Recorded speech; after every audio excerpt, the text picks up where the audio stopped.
Voilà, mes amis, on se retrouve avec notre cher et grand ami Eliaou Bocara et on va continuer notre première Torah dans le Likutei Moharan. Et ça va être un petit peu long parce que je suis obligé de lire deux paragraphes pour arriver à une certaine conclusion. Je vais commenter un petit peu au fur et à mesure qu'on lit et après, bien sûr, je cède la parole à Eliaou pour rentrer beaucoup plus dans les détails. Alors, on est dans le deuxième paragraphe. Il dit כי איש הישראלי צריך תמיד להסתכל בשכל של כל דבר ולקשר עצמו אל החוכמה והשכל שיש בכל דבר. Il dit que le travail d'un homme authentique est d'atteindre la véritable intelligence qui s'appelle en vérité la sagesse. On est dans ce monde pas uniquement pour s'amuser, pas uniquement pour se distraire, mais on est dans ce monde pour atteindre la véritable sagesse qui nous permet de comprendre le sens véritable de notre vie et le sens véritable de notre mission sur Terre. Et lorsque l'homme se concentre essentiellement sur la sagesse, alors à ce moment-là, il y a une lumière qui s'ouvre dans son cerveau, et ça lui permet de se connecter au maître du monde. Et bien évidemment, je ne rentre pas dans les détails, mais quand on se connecte au maître du monde, on se connecte à l'infini, on fait rentrer des forces infinies en nous et on a une capacité de comprendre véritablement le sens de notre existence et le sens de notre mission. Qui a sechel ou argadol, parce que la sagesse est une véritable grande lumière, ou meirlo bechol drachav, et cette lumière, elle nous éclaire dans tous nos chemins. Comme il est dit, Chochmat Adam Taïr Panav, la sagesse de l'homme éclaire son visage. Veze Bechinat Yaakov. Atteindre la sagesse, c'est être comme Yaakov. Pourquoi? Qui Yaakov Zachal et Bechora, comme on le sait, Yaakov a pu atteindre ce qu'on appelle la Bechora, c'est-à-dire il est devenu le premier fils, bien que Esav est né avant lui, mais sur le plan spirituel, il est devenu le véritable et le premier fils de Yitzhak, Sheu Reshit, Sheu Bechinat Chochma. La Bechora, c'est la sagesse. C'est-à-dire que le Bechor doit véritablement consacrer toute sa vie à atteindre la sagesse, chacun d'entre nous aussi, mais surtout le Bechor. Comme il est dit, Reshit Chochma, que celui qui est né en premier a le devoir d'atteindre la sagesse.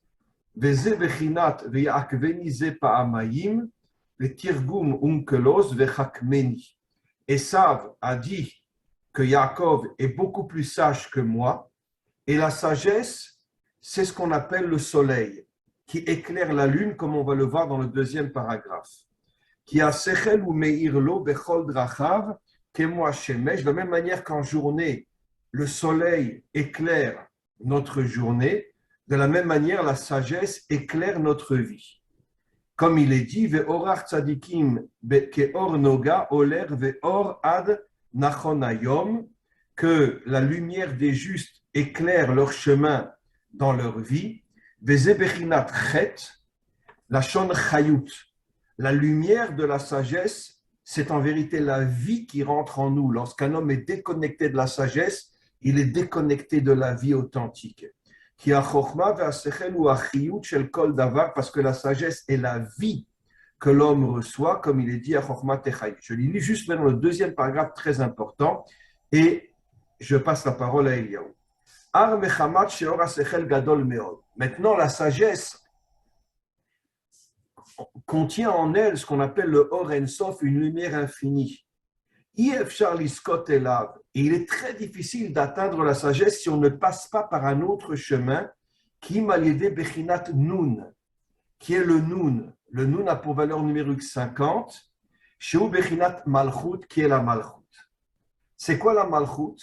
Ça veut dire que tout le travail de l'homme, c'est d'agir, pas seulement penser et parler, mais agir pour dévoiler Dieu comme roi de ce monde. Et la Malchut correspond, comme on va le voir, à la lune, devant le soleil, qui est la sagesse, se tient le Nun, qui est la Malchut, la Shon Malchut. Veze Bechinat Levana, et ça c'est la lune qui reçoit la lumière du soleil. Qui a Levana en la Or Meatzma. Comme on le sait, la lune n'a pas sa propre lumière. Qui im Meshemekabelet Meashemesh, elle reçoit toute la lumière du soleil. Veze Bechinat Malchut. Et la Malchut, donc, c'est en vérité, afin de pouvoir dévoiler Dieu comme roi de ce monde, il faut unir la sagesse et la Malchut. Des Likle Megar Makloum, parce que la Malchut, elle, n'a aucune lumière. Et là, Mashemekablet Minachet, mais elle reçoit la vie de la sagesse, qui est la Chochma, qui est le soleil. Venase Or Alvana Keor Achama, et au moment de la délivrance, la lumière de la Malchut sera comme la lumière du soleil. Donc, je conclus et je passe tout de suite la parole à Eliaou. En vérité, qu'est-ce que Rabbi Nachman nous dit ici? Que la dimension authentique de l'homme, c'est deux choses. S'attacher à la Chochma, qui est la lumière, et s'attacher à la Malchut, qui est le dévoilement de Dieu comme roi de ce monde. Pour l'instant, Dieu, il est dans les synagogues, il est dans les églises. Ça veut dire qu'il est dans les mosquées aussi. Ça veut dire qu'en vérité, Dieu est complètement déconnecté de ce monde. Bien sûr, tout ça vient de tous les dirigeants qui disent « séparons l'église de l'État, séparons la synagogue de l'État, séparons la mosquée de l'État et foutez-nous la paix, vous les religieux, allez dans votre synagogue et laissez-nous diriger ce monde. » Tout notre travail est de jeter tous les dirigeants à la poubelle, parce que ce sont tous des monstres, tous des démons, et dévoiler Dieu comme roi de ce monde. Et à ce moment-là, la lumière de la sagesse brillera dans ce monde, et à ce moment-là, on atteindra l'infini, la lumière infinie de Dieu qui nous permettra de rentrer dans la délivrance finale. Voilà un tout petit résumé. Je cède maintenant la parole à Eliaou. Shalom Aleichem, Arabe. Alors, juste avant d'introduire, j'aimerais vous rappeler que jeudi 8 septembre à 19h heure française, Ce jeudi-là, jeudi-là exactement, il y aura un live avec le Rav Dinovitch. 19h heure française et 20h heure israélienne. Exactement. Et il y aura un live donc avec le Rav Dinovitch et le Rav Toledano. Et toi aussi, bien sûr. Exactement, sur justement une âme saine dans un corps sain. C'est-à-dire l'unité du corps et de la neshama. Et donc on aura deux rabbanim, le Rav Dinovitch qui le prône depuis longtemps, et le Rav Toledano qui est un Rav qui est jeune, qui a fait tchouva, je vous conseille d'aller voir un peu ses vidéos aussi, c'est très très intéressant. Et on va donc faire ce live, il sera en directement sur mon groupe Facebook, et on le mettra directement après sur la chaîne Fight and Unite. Je vous conseille de vous abonner parce qu'il va y avoir énormément de débats qui vont arriver. Vous pouvez le mettre sur mon site aussi, Eliaou? Bien sûr, bien sûr. Rav. Oui, d'accord. Et ça sur le site du Ravdinovitch, ravdinovitch.tv.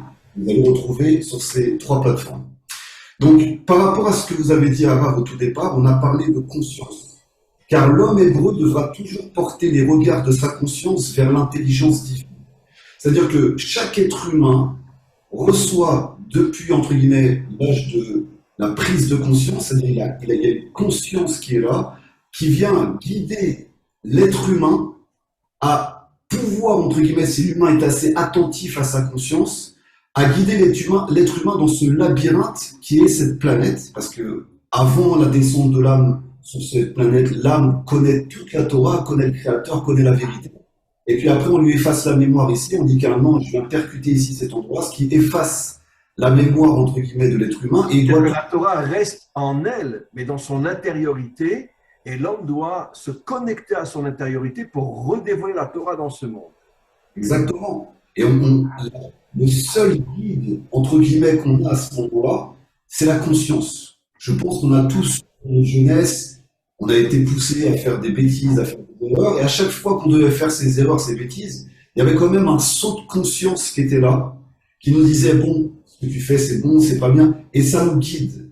Et en fait, pour se connecter à l'intelligence divine, il faut savoir écouter, entre guillemets, cette conscience, qui est, entre guillemets, un guide qu'on a tous à l'intérieur de nous-mêmes, et qui nous permet, entre guillemets, de faire le bon choix dans le libre arbitre, savoir si on suit la voie divine ou si on suit la voie de l'ego et la voie pour soi-même. Et ça nous permet d'avancer petit à petit sur le cheminement, d'être dans le émet, dans la vérité. Et maintenant, plus on va tomber dans les fautes, et plus cette conscience va être étouffée, entre guillemets. On va de moins en moins l'entendre. Et en fait, on va entendre notre ego qui, lui, parle de plus en plus fort et justifie les choses. Juste t'interrompre pour confirmer ce que tu dis. Nos maîtres disent que ce monde, tant qu'il n'est pas éclairé par la lumière de la sagesse, correspond à la lune, c'est-à-dire à la nuit, à l'obscurité. On vit dans un monde d'obscurité totale. C'est quoi l'obscurité?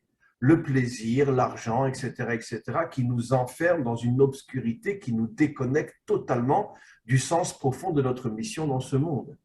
Donc ce monde, disent nos maîtres, est comparé à la nuit. Et la sagesse va éclairer ce monde jusqu'à amener la délivrance finale. Mais il n'y a aucune contradiction entre la science et la Torah. Le problème, il intervient à partir du moment où les scientifiques, entre guillemets, essaient de prouver la non-existence du divin et essaient, entre guillemets, de modifier complètement la création et remplacer, entre guillemets, le divin. Et là, on peut voir que la conscience et la sagesse, parce que c'est très proche, les ont mis sur le chemin de découvrir dans la nature, de découvrir dans l'univers, de découvrir dans l'espace, la capacité à voir le divin. Mais le côté rationnel, c'est-à-dire que mon cerveau, et là on n'est plus dans la conscience, mon cerveau va tout rationaliser par mon intelligence. Et bien là, on se retrouve bloqué, c'est-à-dire que c'est comme si on ne peut pas accéder à la sagesse divine. Pour pouvoir accéder à la sagesse divine, il faut avoir, entre guillemets, cette conscience profonde, cette prise de conscience déjà qu'on n'est qu'une créature et qu'on n'est absolument pas un créateur. Et c'est pas clair dans la tête de tout le monde. Il y en a qui pensent qu'ils ont fait le monde et qui se sont fait eux-mêmes, même si ça paraît fou. Donc, tous ceux qui sont en politique se prennent pour des créateurs, ça c'est sûr et certain. Et bien plus que ça, vous savez très très bien qu'ils travaillent sur le génome humain, qu'ils travaillent sur l'ADN, qu'ils sont en train de modifier l'ADN de l'être humain. Ils l'ont fait également avant le déluge, avant l'époque de Noé, ils avaient déjà la génétique humaine. Ils sont encore en train de travailler sur la génétique humaine. Et là, il y a un vrai problème de conscience, parce que quelqu'un qui est conscient, il y a la curiosité d'un côté, bon, j'ai une capacité de séquencer le génome et de séquencer l'ADN. Ok.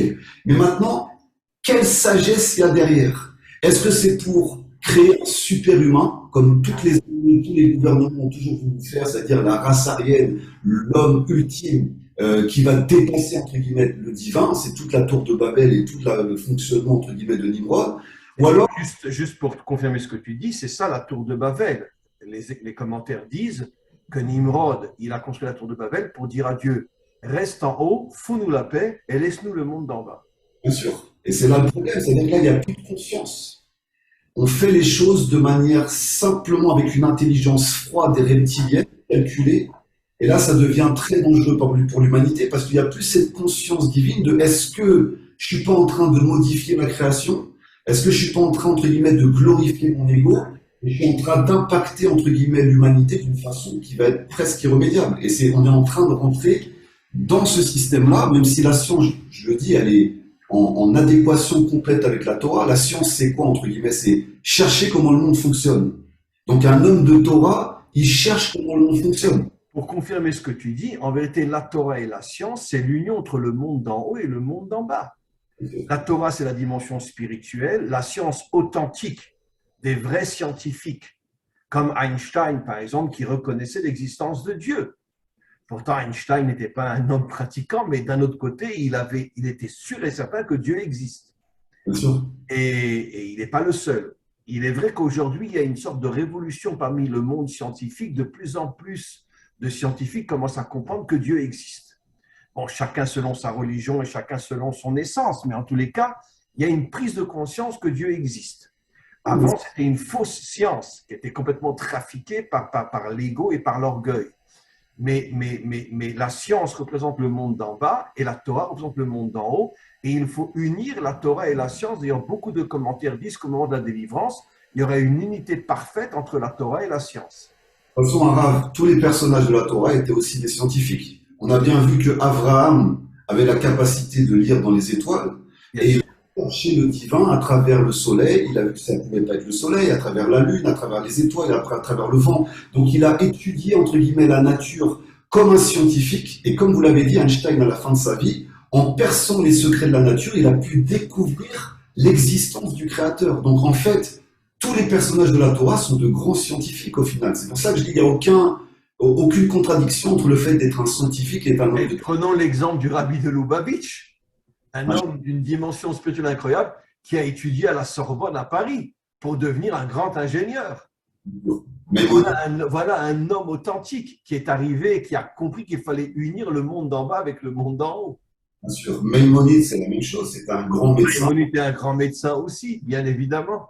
Et là, on revient à ce que vous avez dit tout à l'heure, il y a eu une scission. C'est-à-dire qu'avant, les hommes de Torah étaient des savants. Ils connaissaient l'astronomie, ils connaissaient la médecine, ils connaissaient les plantes médicinales. On voit le Baal Shem Tov, il connaissait parfaitement toutes les plantes médicinales et la médecine, c'est la même chose. Donc c'était des hommes qui étaient complets et qu'on n'avait pas sectionnés dans un monde religieux. Et ça, vous le dénoncez, vous avez fortement raison, parce que on a complètement coupé. Maintenant, vous êtes devenu un homme d'église, un homme de foi, un pasteur, un rabbin. Un homme de synagogue. Voilà, exactement. Mais qui n'a plus rien à voir avec ce monde. Alors que tous les grands étaient des scientifiques, étaient des médecins, étaient des astrologues. Ils avaient toutes les connaissances. C'est des hommes d'action. Rabbi Akiva, il s'est lié à Bar Korba pour se battre contre les Romains. Rabbi Shimon Bar Yochai, le maître du Zohar, était l'un des seuls maîtres dans sa génération de dire qu'il valait mieux mourir comme un homme libre que vivre en baissant la tête devant les Romains. Et tous les grands maîtres authentiques étaient des hommes d'action. Et on pourrait mettre à la tête de tout ça le roi Salomon, qui connaissait le langage des animaux, qui connaissait le langage des plantes, qui avait toutes les sagesses. C'était un homme d'une très grande sagesse. C'est ce que Rabbi Nachman enseigne. C'est-à-dire que Yaakov, qu'est-ce qu'il a reçu? En fait, Esav a refusé, entre guillemets, le droit d'aînesse parce que lui, il a voulu diriger le monde que par l'ego. Je prends pour moi et je détache le monde spirituel du monde matériel. Il n'a pas voulu la sagesse de Dieu. Exactement. Alors que Yaakov, à partir du moment où sa mère Rivka l'a poussé, entre guillemets, à venir mettre, entre guillemets, les mains, les bras d'Esav, elle l'a poussé à lui dire, mon fils, arrête de rester que dans le monde spirituel. Pour avoir la Bérocha, c'est-à-dire pour avoir ce droit d'aînesse, il va falloir que tu unis la matière et le spirituel. C'est pour ça que Rabbeinu, dans cette Torah, parle de Yaakov. Il a réussi. D'ailleurs, ce cours est un petit peu une introduction au cours qu'on va faire avec le Rav Toledano jeudi soir, où on parlera justement de l'union entre la matière et la spiritualité. Pourquoi le Mashiach vient sur un chamor? Le mot chamor en hébreu veut dire la matière. C'est-à-dire il va unir le monde spirituel avec le monde matériel. Et on sait que c'est Amalek qui a pris ces deux dernières lettres du nom divin, le Vav et le E, qui représentent justement... C'est que le Yud E, ça veut dire restez dans la synagogue et foutez-nous la paix.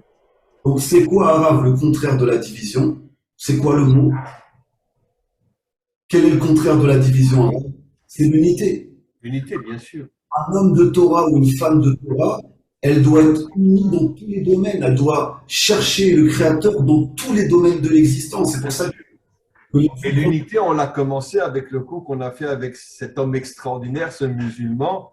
C'est à pleurer de voir un musulman qui accepte de faire un cours avec nous et qui nous apprécie, qui nous aime autant que nous l'apprécions et nous l'aimons aussi. C'est magnifique. Vous savez, bon, moi je suis d'origine tunisienne, ma mère, et il y a en Tunisie le port de Carthage. Et je n'ai pas compris le quoi? Le port de Carthage. C'est quoi le Carthage?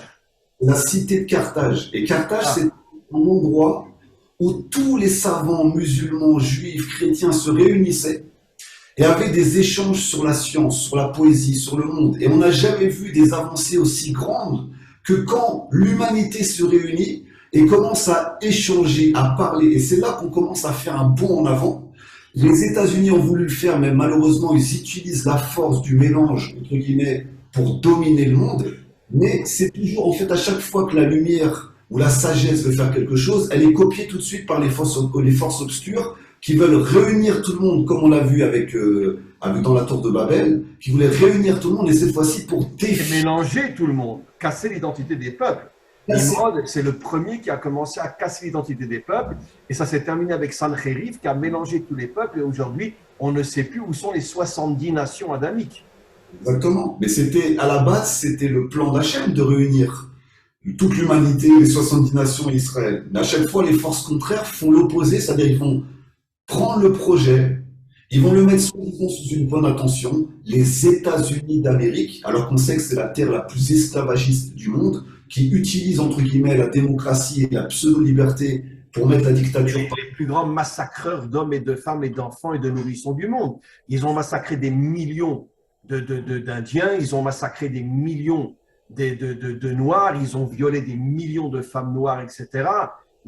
C'est les plus grandes ordures de la terre. Je ne parle pas du peuple, je parle bon, de tous ceux qui sont au pouvoir, l'argent, le pouvoir politique, etc.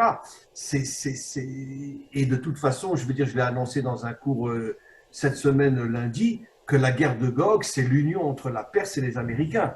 Ce n'est pas l'union entre, comme beaucoup de rabbinim croient et se trompent, l'union entre les Perses et les Russes. Non, entre les Perses et les Américains. Pour moi, Rav, c'est ça. Pour moi, que ce soit les Américains, les Russes, tous les gouvernements occidentaux sont de mèche. C'est la bête à 10 cornes de Daniel. Les États-Unis représentent l'emblème de Iran, mais la Russie n'y est pas pour rien non plus. Pour moi, ils sont tous mêlés les uns les autres dans cette histoire. Et d'ailleurs, c'est un cours qu'on fera bientôt à Rav sur ça, sur l'Occident, on va en parler bientôt. Mais ce qu'on peut comprendre, entre guillemets, c'est que toutes les grandes civilisations, elles ont essayé d'unir tout le monde, c'est-à-dire de ramener tout le monde. On a vu les Égyptiens prenaient des esclaves du monde entier et ont construit l'Égypte avec l'esclavage. Les États-Unis, c'est la même chose, ils ont disséminé les Indiens, mais par contre, ils utilisaient les Amérindiens pour faire les buildings parce que les Occidentaux avaient le vertige. Les Indiens étaient les seuls à pouvoir monter aussi haut pour construire les buildings. Ils ont pris les Africains, les Afro-Américains, entre guillemets, pour aussi cultiver la canne là-bas aux États-Unis. Donc on voit que toutes les grandes civilisations essaviques, en majorité, il n'y a pas que transforment les hommes en esclaves. Transforment les hommes en esclaves, utilisent toutes les populations soi-disant sous un grand slogan, mais au final c'est pour utiliser entre guillemets l'énergie de toutes ces populations pour, comme vous l'avez très très bien dit, les transformer en esclaves et faire un empire de l'ego. Je me rappelle, Eliaou, quand on était à Manhattan, il y a pas si longtemps que ça, on a été bouleversés, étonnés de voir que tout le monde parlait espagnol. Ça veut dire que ils ont fait venir, même à Manhattan, qui est quand même un endroit cher, ils ont fait venir des centaines de milliers de gens d'Amérique du Sud pour détruire l'identité américaine. C'est absolument incroyable. Complètement. Ce qu'on peut voir aussi à Rav, c'est que ils ont réussi à mettre dans la tête des gens que le plus important sur cette planète, c'est la recherche du pouvoir, de l'argent, des avoirs. Alors qu'un être humain normal, on lui inculque aucune idéologie, entre guillemets, calquée par aucun gouvernement. Et on le laisse face à la nature. Et bien naturellement, il va chercher la sagesse de la nature. Comment fonctionnent les arbres, comment fonctionnent les cibles, comment fonctionnent les êtres humains. Naturellement, l'humain va essayer de comprendre le système du créateur. Mais comme on a calqué des systèmes virtuels, et ça c'est toute la force de Caïn, qui a rejeté entre guillemets le créateur et qui a dit ok, je me débrouillerai tout seul et je crée mon propre système, et ben ça empêche l'humain de chercher ce qui est le plus précieux au monde, c'est la sagesse. Mais je te signale qu'au début, quand on a commencé le retour en Eretz Israël, 90% des gens vivaient dans des kibbutz. Ça veut dire qu'ils étaient en contact avec la nature. Bon, maintenant, les dirigeants ont tout fait pour que tout s'arrête, etc., même s'il y a encore des kibbutz, c'est plus les kibbutz d'avant. Et c'est même plus les Israéliens qui travaillent maintenant, ce sont des étrangers qui sont là pour travailler les champs, etc. Mais quoi qu'il en soit, pendant de nombreuses décennies, Israël avait compris que le retour sur la terre d'Israël, c'est le retour vers la nature. Et tout le monde était dans un kibbutz. Bien sûr.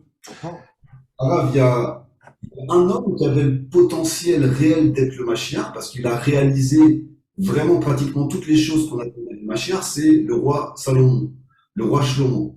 Et on voit, quand Hachem lui a demandé « Qu'est-ce que tu veux que je fasse pour toi? Qu'est-ce que tu aimerais le plus au monde ?» Et que Shlomo Améler a dit « Moi, ce que j'aimerais le plus au monde, c'est d'acquérir la sagesse, de distinguer le bien du mal. » Et bien, on voit qu'il a tout obtenu. C'est-à-dire que ce qu'on attend d'un être humain, vu qu'un dirigeant, un roi, est censé être, en guillemets, être un exemple pour l'humanité, ce qu'on attend d'un être humain, c'est qu'il acquiert la sagesse. Et à partir du moment où l'humain aura acquis la plus grande de toutes les valeurs, qui est la sagesse, on pourra lui donner l'argent, on pourra lui donner le pouvoir, on pourra lui donner la matière, parce qu'il va utiliser toutes ses forces. Quand il aura cassé son ego. Exactement, avec Comme sagesse. David, comme Moshe, qui avait complètement cassé leur ego, il pouvait être à la direction du peuple, parce qu'il Exact- ne se prenait pour rien. Comme il exact. est dit sur Moshe, l'homme le plus humble de toute la terre. Donc, il y a un gros problème d'éducation arabe, c'est-à-dire que on éduque les enfants depuis tout le temps à être des total égoïstes. Évidemment. Et surtout en Occident, c'est-à-dire que on voit les fêtes de fin d'année arrivent, acheter des cadeaux, des publicités constantes qui donnent aux enfants l'envie d'acheter les dernières choses à la mode, les dessins animés, ils sortent les figurines, les petites idoles du dessin animé. C'est-à-dire on est constamment traversé par le fait de vouloir avoir, obtenir, et absolument à des années-lumière d'un enseignement de sagesse. On n'apprend presque plus aux enfants comment on pousse une plante, comment fonctionne un arbre, de moins en moins. Absolument. C'est-à-dire D'ailleurs, nos maîtres nous disent, l'homme faux, c'est celui qui prend tout pour lui. L'homme vrai, c'est celui qui consacre sa vie pour les autres. bien sûr, dans le don, Soit dans l'enseignement, soit s'il a de l'argent pour aider ceux qui sont dans le besoin, etc. Mais l'homme authentique, c'est pour ça qu'il est marqué Olam Chesed Ibané. Le monde sera construit sur le Chesed. C'est quoi le Chesed? C'est le fait de donner à ceux qui sont dans le besoin. C'est ça le vrai Chesed. bien sûr. Alors, justement, Araf, par rapport à ça, dans le passage, il est dit que, entre guillemets, Yaakov est le Béror, est le premier-né. Parce que avant la création du monde, le concept d'énergie, de lumière est né avant la matière. Absolument. Yaakov représente la spiritualité et on sait que dans le ventre, pourquoi on dit qu'Yaakov au final était le premier-né? C'est que quand il y a deux jumeaux qui sont dans un ventre, le premier qui sort, c'est le deuxième, entre guillemets, qui s'est développé. C'est-à-dire que c'est le... Parce qu'on peut se dire, attends, ils sont jumeaux, donc il n'y en a ni l'un ni l'autre ne devrait être, entre En guillemets... vérité, le premier qui a été créé était Yaakov. Voilà. Et le premier qui est sorti, c'est Esav. Et lui, il a été le deuxième créé, comme tu dis. Il était le deuxième, donc forcément, quand Donc, il ce est... n'est pas le vrai Bechor. Le vrai Bechor, c'est Yaakov. Exactement. C'est-à-dire que le vrai Béror, c'est la lumière qu'il y a dans la matière. On sait très bien qu'avant la matière, il y avait l'antimatière, il y avait le néant. Et après, la matière est apparue. Maintenant, ce qu'on aurait voulu voir, la fraternité entre les deux frères, entre Yaakov et Esav, qui se soutiennent l'un avec l'autre, l'un avec sa sagesse, c'est-à-dire que Yaakov utilise sa sagesse pour diriger Esav dans le bon côté, c'est pour ça qu'on dit qu'il le tient par le talon. Et en même temps, Esav, par sa force physique, sa capacité de chasseur et sa capacité à dominer la matière, eh ben, puisse aussi aider Yaakov à se... Et justement, le projet a été d'unir le monde spirituel Yaakov avec le monde matériel Esav. Esav n'a pas voulu, il a fait la séparation entre l'Église et l'État, entre la synagogue et l'État, mais au moment de la délivrance, on va retrouver cette dimension, cette fraternité, cette unité entre Israël et les nations. Les nations représenteront plus sur le plan global, pas sur le plan individuel, la dimension matérielle qui s'unira avec la dimension spirituelle qui est la Torah d'Israël. Et À ce donc, moment-là, il y aura une unité inimaginable. et ça veut dire qu'il va falloir se séparer de la clipa d'Esav qui est Amalek, parce que Amalek est le descendant d'Esav. Et c'est dans notre paracha, c'est marqué clairement à la fin de notre paracha cette semaine, Timchet Zecher Amalek, détruit complètement jusqu'au souvenir d'Amalek. C'est-à-dire qu'il faut détruire Amalek parce que Amalek est infiltré dans Esav. Donc il y a bien écrit détruire Amalek et pas Esav. Par contre, il y a bien écrit que des justiciers vont se monter sur le mont Sion, Oui. la destruction d'Esav, c'est-à-dire de l'idéologie qui était axée juste sur la Ce n'est matière. pas la destruction du monde occidental en tant que tel, la destruction de l'idéologie amalécite qui est dans Esav aujourd'hui. Exactement, c'est-à-dire la destruction, et on y assiste, on est en première loge aujourd'hui de cette destruction de ce monde, entre guillemets, capitaliste qui a été fondé que sur l'intérêt, l'exploitation humaine et sur le matériel, c'est-à-dire que là, aujourd'hui, on devient des marchandises. On est devenu des marchandises, on est devenu du bétail, c'est-à-dire qu'on est vendu comme des marchandises et on est utilisé comme des marchandises. Et c'est pour ça que Hachem nous a prévu qu'à la fin des temps, on devra rayer cette idéologie-là parce qu'elle empêche l'humanité de se connecter à sa source. Elle empêche l'humanité d'être connectée au Créateur. Donc le monde occidental et le monde extérieur par extension est vide. C'est pour ça qu'il y a autant de dépression, il y a autant de suicides, il y a autant de mal-être. Parce que tu auras beau avoir toute la matière, tu es prisonnier de la morsure du serpent qui ne mange que la poussière mais qui n'a aucune connexion avec le divin. Donc, même si tu cours après les millions, après tout ce qu'on te fait voir, tu resteras malheureux. Ça t'apportera absolument rien puisqu'il n'y a plus aucune bénédiction dans le fait de ne vouloir absolument que la matière. Absolument. La seule bénédiction possible, et là c'est très très bien écrit, c'est justement de retrouver l'état d'esprit de Yaakov qui est devenu Israël, qui a réussi à... Et d'ailleurs, Yaakov, c'est le monde de l'unité, l'union des contraires, puisque Yaakov représente Tiferet, qui est l'union des contraires. C'est pour ça que Yaakov voulait s'unir à Esav. C'est Esav qui n'a pas voulu. Bien sûr, on est d'accord à 1000%. Et on voit que le rabbin continue avec Yinon. Je voudrais juste revenir sur une notion, Eliaou, avec ta permission, parce qu'il nous reste à peu près un quart d'heure, sur la notion donc de la lune et du soleil. Au niveau des décodages, je voudrais qu'on parle de cette notion qui est très importante. Le soleil représente la lumière divine et la lune représente la matière. Rabbi Nachman dit la matière n'a aucune lumière, bien que nos maîtres disent que le Or HaGanuz, la lumière cachée, se trouve à l'intérieur de la matière, et à force, quand il y aura cette unité entre la matière et le monde spirituel, la matière va arriver à faire sortir la lumière qui est cachée en elle, et à ce moment-là, comme le dit Rabbi Nachman, la lune et le soleil seront au même niveau, la matière et la spiritualité seront au même niveau, parce que la matière arrivera à retrouver la lumière qui est cachée en elle, et ce qu'on appelle le Or HaGanuz, la lumière cachée. Maintenant, Rabbi Nachman dit que la lune, donc le monde matériel, tout son travail, c'est de dévoiler la Malchut, la royauté d'Hachem. Je voudrais revenir sur cette notion et te laisser la parole. Comment tu comprends, toi, la royauté d'Hachem, qui va justement permettre à la matière de dévoiler la lumière qui est cachée en elle et d'atteindre le même niveau que le soleil? Comment tu conçois, toi, la royauté d'Hachem dans ce monde? Qu'est-ce que ça veut dire concrètement? Ce que j'allais vous dire justement, c'est que toute la matière soit mise au service, entre guillemets, de la révélation d'Hachem. C'est-à-dire qu'aujourd'hui, la matière est mise au service de l'ego. Elle est mise au service de la glorification de l'homme. Aujourd'hui, on glorifie les millionnaires, on glorifie, entre guillemets, ceux qui sont en haut de la chaîne financière.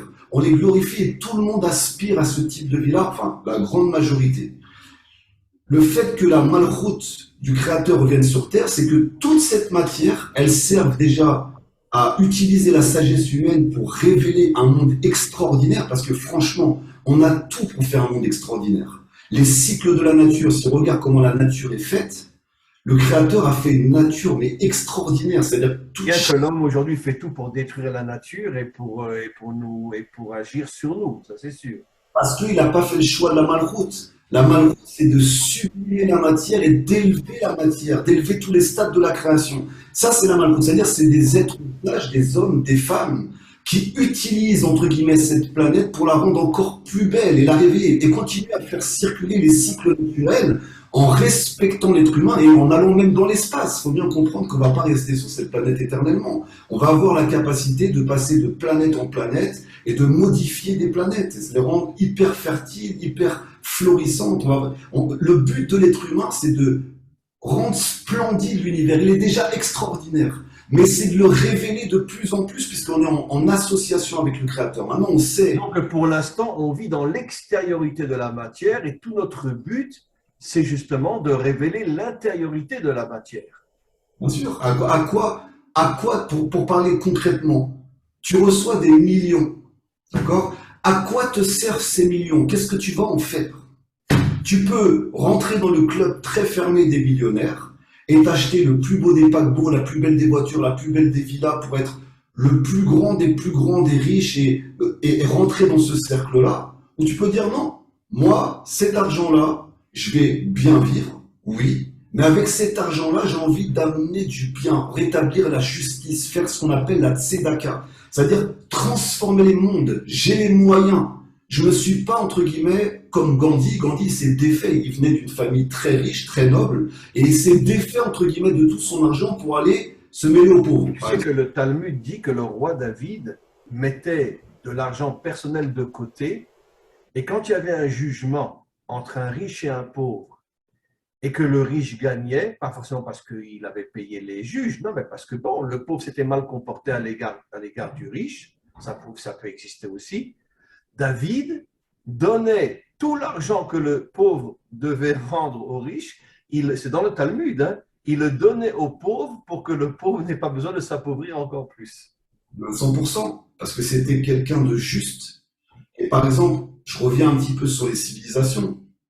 On a pris par exemple les Amérindiens pour des sauvages, c'est-à-dire que quand les Occidentaux sont arrivés en Amérique du Nord et en Amérique du Sud, ils nous ont menti comme des crapules. Ils ont pris pour des sauvages, alors qu'en fait, les Indiens avaient une connaissance profonde des cycles naturels, ils savaient parfaitement respecter la nature, et c'est là la sagesse humaine, c'est-à-dire qu'on n'a pas été mis dans ce monde pour détruire la nature, parce que ça prouve l'imbécilité humaine. On est très bas, on n'est même pas des sauvages, on est en dessous un moustique. À ce moment-là, normalement, la sagesse de l'homme, c'était faire de cette terre qui était déjà un paradis extraordinaire, le rendre encore plus merveilleux. Et on sait très bien que sans paix, l'homme ne peut pas se développer spirituellement et au niveau de sa sagesse. Tant qu'il est dans le conflit, tant qu'il est dans la division, il est constamment pris par la guerre, par les problèmes. Et on le voit en Israël. En Israël, ça fait 70 ans que c'est la guerre. Malgré tout, les Israéliens arrivent à survivre, développer des systèmes. Mais imaginez si cette terre était en paix avec les voisins. Imaginez les avancées de sagesse qu'il pourrait y avoir dans l'humanité. Et c'est voulu, c'est-à-dire tant que l'être humain est dans la division. Nous savons, Eliaou, que ce sont les dirigeants des deux côtés, aussi bien chez nous que de l'autre côté, qui font tout pour que les guerres continuent afin de nous affaiblir et afin de nous transformer en moutons et en esclaves. C'est ça leur véritable raison d'entretenir toutes ces guerres-là. Ils ne laissent pas l'homme se reposer, c'est-à-dire que normalement l'homme devrait pouvoir se reposer. Nous, Baruch Hashem, on a le Shabbat, mais pour l'humanité tout entière, ce n'est pas le cas, c'est-à-dire qu'ils sont constamment dans le système d'esclavagisme, constamment, et ils n'ont pas de temps où ils peuvent se replier, entre guillemets, sur eux-mêmes, sur le Créateur, sur la connexion divine. Ils sont constamment dans la frustration d'être dans la consommation. Donc ils ne peuvent pas se tourner vers la sagesse, vraiment. Puisque aujourd'hui, tous les dirigeants sont tous unis dans ce complot de détruire le couple, de détruire la famille. Bon, et tout ce qu'ils font, c'est très bien, l'homosexualité, les lesbiennes, etc. Et ils détruisent tout aujourd'hui. Mais imaginons un monde où il y aurait une paix internationale réelle. Qu'est-ce que ferait l'humain à la place de se tuer, se magouiller dans les affaires pour que chacun soit un requin les autres? Reconstruire le monde doit être construit complètement. Le monde est complètement détruit aujourd'hui. L'humanité est complètement détruite aujourd'hui. Tu peux compter sur les deux doigts de la main les hommes authentiques dans ce monde aujourd'hui. C'est là qu'on va parler de Yinon. Yinon, le Rabbeinu va parler de Yinon. Yinon, c'est un des noms du Mashiach. Un des noms du Mashiach, parce que c'est la Malchoute. Le Mashiach, tout son travail, c'est de dévoiler la Malchoute d'Hachem dans ce monde. C'est pour ça qu'il s'appelle Yinoun, qui vient du mot Noun, qui fait allusion à la Malchoute. À la Malchoute. Donc, Yinoun, il vient, entre guillemets, rappeler aux êtres humains la magnificence de la création.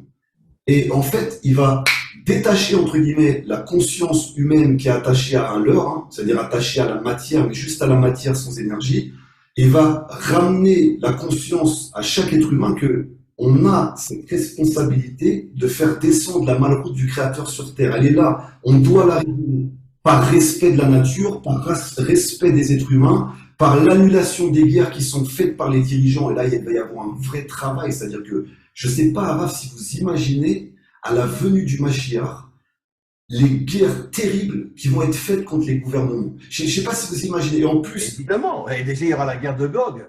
Le Mashiach va se dévoiler pendant la guerre de Gog. Mais l'humain, il est tellement esclave qu'il attend. Il attend que des gens aient le courage. Je vous donne un exemple et c'est important de le dire. Imaginons que le djihad international qui a frappé les World Trade Center. Imaginons que ces intégristes fanatiques qui étaient dirigés par les gouvernements également, ils travaillaient de mèche, d'accord? Imaginons que se soient levés les mêmes djihadistes ok? Mais pour détruire les gouvernements. C'est-à-dire qu'il ne toucherait jamais un civil, jamais un innocent, d'accord? Et ça serait strictement les responsables de ce chaos international qui seraient touchés. Absolument pas aucune population. Vous pouvez être sûr que tout le monde serait derrière. Tout le monde serait, waouh, il y a des gens qui ont le cran de s'attaquer directement aux vrais responsables. Alors, c'est sûr que ça durerait peut-être pas 1 ou 2 semaines sans l'intervention divine, mais c'est pour ça que ce djihad soi-disant international est orchestré par les gouvernements avec l'aide de fondamentalistes qui travaillent contre les peuples. Main dans la main avec le gouvernement. Mais si c'est, Évidemment. entre guillemets, une guerre sainte, si c'était une guerre sainte, ça ferait longtemps qu'aucun civil ne serait touché, aucun innocent ne serait touché, et chaque attaque serait ciblée directement sur le G20, le G40, les gouvernements, le Pentagone, la Maison Blanche, vraiment les gens responsables. Bien sûr. Pour s'assurer que le monde entier serait avec eux. Mais bien sûr. C'est certain. gouvernemental. De toute façon, c'est ce qui va se passer au moment de la délivrance finale. Et je l'ai déjà dit, Rabbi Shimon Bar Yochai dit que la majorité de ceux qui seront dans l'armée du Mashiach seront des adamiques, non juifs. Il y aura des musulmans, des descendants d'Ishmaël, il y aura des Européens, il y aura des gens du monde entier. Ils seront majoritaires par rapport aux juifs. C'est-à-dire que la majorité de l'armée du Mashiach seront des non-juifs. C'est marqué explicitement dans le Zohar. Exactement. C'est ce à quoi on va assister. On va assister à l'union d'êtres courageux, d'hommes et de femmes, et qui vont décider une bonne fois pour toutes de retrousser leurs manches, d'arrêter de visionner mon voisin, mon pays comme un étranger, qui vont s'unir comme des frères de manière internationale. Bien sûr. Qui, une fois pour toutes, vont régler le problème des vrais responsables qui se cachent derrière toutes les communautés. Et de toute façon, Eliyahu, la Torah le dit depuis le début de la Torah, les plus grandes crapules de la terre sont les dirigeants, ceux qui dirigent le monde. C'est eux qui font tout pour transformer, d'abord pour détruire l'identité des peuples, comme on le voit aujourd'hui partout dans le monde avec tous ces mélanges, et deuxièmement pour nous transformer en moutons, nous transformer en esclaves. Là où ils ont réussi le plus, c'est avec le Covid. C'est eux qui ont inventé le Covid, c'est eux qui ont inventé comment on appelle ça, les vaccins qui nous rendent presque tous fous. Et c'est ce qu'ils veulent. Et on n'est qu'au début. Alors, S'il n'y a pas un réveil au niveau des nations, ça va être la catastrophe. alors, si on dit Yinon, comme le dit Rabbeinu, c'est-à-dire qu'il va être capable, c'est-à-dire qu'il va y avoir ce ventre du Mashiach qui va être capable de prendre, entre guillemets, l'énergie divine, c'est-à-dire qu'il va guider tous ces hommes, ces femmes qui vont, entre guillemets, se révolter, mais de manière sage et intelligente. Contrairement à ce qu'on croit, c'est pas se révolter et tirer n'importe où et faire n'importe quoi, c'est ils vont avoir une révolte dans la conscience, un état d'esprit de conscience, et ils vont faire perdre l'influence des gouvernements, des religions, des sectes, de tout ce système, entre guillemets, de cases et de castes. Ils vont réussir à briser tout ça et montrer à l'humanité par le courage, par l'attitude, par la façon d'être de tous les partis, de tous les courants, de tous les pays. Absolument. Et c'est possible d'inverser, surtout si on combat au nom des vraies valeurs qui sont la justice, la vérité et bien sûr le Créateur. Et c'est à ça. De toute façon qu'il y a un réveil énorme dans le monde aujourd'hui au niveau des Bnei Adam non juifs qui prennent conscience qu'ils ont été manipulés pendant des millénaires, qu'on leur a fait croire que les juifs étaient des démons, etc. Et aujourd'hui, que ce soit chez les Blancs, que ce soit chez les Africains, etc., il y a un réveil énorme, énorme, énorme où les gens prennent conscience que ça suffit. On arrête d'écouter tous nos dirigeants et toutes les informations qui sont le summum du mensonge. Alors maintenant, il y a du travail, c'est-à-dire, je pense que le seul moyen de vaincre, entre guillemets, ce monde du mensonge, c'est de retrouver la sagesse de Yaakov qui est devenu De toute façon, tu sais que nos maîtres disent dans le Talmud que ce monde s'appelle Alma des Shikra, le monde du mensonge. Ils le disent depuis plus de 2000 ans, que ce monde est le monde du mensonge, jusqu'à la délivrance finale, bien évidemment, où la vérité reviendra. Alors justement, tout cet enseignement qui va traverser les ondes et Internet et faire aussi pour ça, c'est une des armes du Mashiach. L'enseignement de Rabbeinu, l'enseignement de beaucoup de rabbinim va traverser. La Torah va se répandre partout dans le monde. Elle va se répandre partout. C'est-à-dire, les gens vont s'éveiller, vont s'élever à la vraie connaissance, à la vraie conscience Et ils vont pouvoir se détacher, arrêter d'aller voter pour des menteurs, arrêtez. Prenez vos responsabilités en main, allez voir vos voisins, arrêtez de penser que les musulmans vont vous égorger, que le juif va te voler, que le noir va te massacrer. Arrêtez, allez voir par vous-même ce qui se passe. Arrêtez de croire tout ce qu'on vous dit. Allez vérifier par vos propres connaissances. Et ça va De vous toute permettre. façon, je suis désolé de te le dire, mais tu sais que Rachid dit que Esav venait de Lavan. Lavan, ça veut dire le blanc. Et je suis désolé, mais les plus grandes crapules de la terre, c'est les blancs. Bah, ça a été le combat de Malcolm X. Et Bob Marley et Martin Luther King ont compris que c'était un faux combat. Parce que à partir du moment où on pense que une couleur est le responsable de tous les maux, on joue dans le plan des sables. C'est-à-dire qu'il y a des hommes blancs aujourd'hui qui ont une conscience extraordinaire. Il y a des hommes jaunes qui ont une conscience extraordinaire. Il y a des hommes noirs qui ont une conscience extraordinaire. Moi, je suis issu d'un métissage. On sait que Geronimo était un métis entre le monde occidental et le monde amérindien. On sait que Bob Marley était un métissage entre le monde jamaïcain et le monde anglais. C'est-à-dire qu'à partir de... Et Bob Marley descendait de juifs aussi. Hein. Bien sûr. Et on D'ailleurs, sait il a une fille qui vit avec un juif aujourd'hui. la plus grande crainte de Hitler, Marchémo, c'était le métissage. Évidemment. C'était sa plus grande crainte. Pourquoi? Parce que c'est quoi le métissage? C'est le peuple hébreu. L'extraction de tous les peuples, c'est le métissage. Vous comprenez? Au départ, on n'était pas blancs. Nous, quand on vivait en Israël, on était chémites, sémites, on n'était pas blancs. Les Hébreux, au départ, jusqu'à l'exil où on est parti dans les pays européens, on est devenu blancs, mais on n'était pas blancs. Et au moment de la délivrance, on se rendra compte que finalement, les autres couleurs sont peut-être au-dessus du blanc, qui aujourd'hui veut le pouvoir. On va surtout se rendre compte que c'était une mentalité d'arriéré. Ce qui compte vraiment, c'est pas l'enveloppe corporelle, c'est le cœur qu'on a à l'intérieur et l'âme qu'on a à l'intérieur. Et quand on va réussir à passer au-delà et qu'on va voir qu'au final, derrière un homme qui est différent de nous, une femme qui est différente de nous, se cache un état d'esprit, eh ben on comprendra que de ton propre peuple peut venir le pire ennemi et de ton peuple soi-disant ennemi peut venir ton meilleur ami parce que ce qui est important, c'est pas ni la culture, ni le peuple, c'est ce qu'il y a là-dedans. Et là, Absolument. Voilà, Eliaou, on va s'arrêter aujourd'hui. On reprend encore un passage de cette Torah-là la semaine prochaine.